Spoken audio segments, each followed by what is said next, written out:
Mayang adlaw sa tanan, ako sa Edward Bugkal o sa ka bilong sa tribong Ata nga nagpuyo dinhi sa Pakibato District, Davao City, Barangay Malabog. Usa ko ka former nga IAP grantee. Ako dili ko member sa amo ang tribal council diri sa Barangay Malabog. Ako usa lang ko ka concern nga tribo, concern sa amo ang yutang kabilin. Dako kayo ang akong pagsupak sa gipakanaog karon nga House Bill 9608 o amindahan ang IPRA Law o Republic Act 8371 nga maoy balaod nga naggunit karon sa tribo. Tungod kay under ani nga balaod, may matan-awon din basaw na to ha. Mo ni giingon din nga sa balaod or kani nga bill nga gipakanaog karon sa Kongreso mo ni. Under this bill, the Ancestral Domains Office under the NCIP is transferred to the DNR and renamed as Ancestral Land Registration and Administration Office. The Ancestral Land Administration and Adjudication Board under the Executive Secretary of the Office of the President is also created to settle disputes concerning ancestral land and domains administration. So ang NCIP dili na siya independent agency, sumala dito sa giingon din sa section 1, section 44 no sa Republic Act 8371 ang NCIP is independent agency. So karon kani nga balaod dili na siya independent kundi under na siya sa DNR. Or kana nga House Bill kung mahimo na nga balaod or matuman na nga maamindahan ang IPRA Law, kana nga desisyon naghatag og dakong pabor sa mga negosyante or mga politiko nga ang kunon ang mga dagkong yuta sulod sa ancestral domain. Sumala manggod daghan nag mga insidente nga wala nila ginarespeto ang katungod sa tribo nga naapagani ang NCIP nga tigpanalipod niini.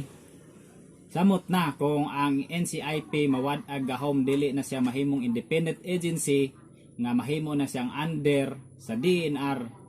So ang tribo mosamot og kawala ang gahom namo or amo ang katungod diha sa among yutang kabilin. Mas mosamot pa nga mas mayatakan pa ang among katungod isip usa ka tribo nga maoy unang settler dinhi or maoy unang nagpuyo dinhi sa among yuta. Inyo man jong hilabtan ning IPRA Law. Kamong mga congressman nga nagpasiugda ani nga balaod. Nganong inyo man jong hilabtan ning IPRA Law or nganong inyo man jong hilabtan ning NCIP. Or basin kamong mga politiko naamoy dakong yuta nga napalit dinhi sa sulod sa ancestral domain. Or basin kamong mga politiko usamo kasosyo mo sa mga dagkong negosyante nga gustong mosulod dinhi sa ancestral domain, pero tinik sa lalamunan ninyo ang kining NCIP tungod kay dili ninyo matituluhan kanang mga yutaa. Munahan nyo na ko sa inyo ha, among mga politiko, hanyo unta mo nga ayaw ninyo hilabti ang amo ang katungod, ayaw ninyo hilabti ang NCIP, ayaw ninyo amindahi ang IPRA Law nga maoy among gisaligan nga mga tribo. Kanahan nyo na ko sa inyo ha, kamong mga politiko nga pasiugdaan na tribute na lang na ninyo sa amo tungod kay kung imo tan-aw ng kasaysayan maayo man ang ato ang relasyon kamong mga Kristiyano nga nagpasiugdaan nga balaod tali sa lumad, maayo ang atong relasyon sa atong katigulangan ug sa inyong mga katigulangan. Nag-anhi mo dire kamo mga langyaw mangyud mo sa atong subayon ng kasaysayan, asa man mugikan kami may una dinhi. Pag abot sa inyong mga katigulangan dinhi sa yuta sa tribo, giatiman man mo, wala man mo gipasagdan, gani gi respeto pagani mo na karon nga kamo may nag-iya sa madagkong yuta dinhi. Nya karon inyo pa jud ming kuha ag katungod sa among yuta nga gamay na lang ang nabilin, no? Yutang kabilin pero gamay na lang ang nabilin. Gusto pa jud ninyong kuhaon. Unahan nyo unta mo, tama na. Tama na inyong na-acquired nga yuta. Kung naamay mga fraudulence nga inyong ginaingon nga or mga kamalian nga nahimo sa NCIP, dili na siya mao ang rason nga gusto ninyong kuhaan sila, or dili na siya mao ang solusyon nga gusto ninyong kuhaan sila og gahom. Tabangan nato ang NCIP sa pag-implement sa kung unsay mandato nga para sa ilaha, dili kay inyong kuhaan na og katungod.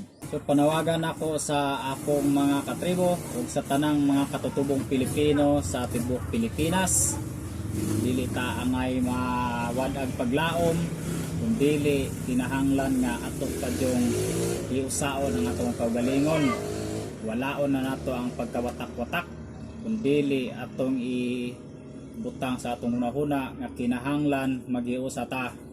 Kaya nga ato ang mga kontra or atong mga kalaban, dili kita kundi kining mga tao nga mga gustong muilog sa atong yutang kabilin. Busa sa nagkadaiya nga tribo sa tibuok Pilipinas, suportahin ninyo ang inyong mga leader sa pagsupak or paghatag og dakong pagtutol ani nga balaod nga gipakanaog karon sa ato ang mga congressman. Kana lang og daghang salamat.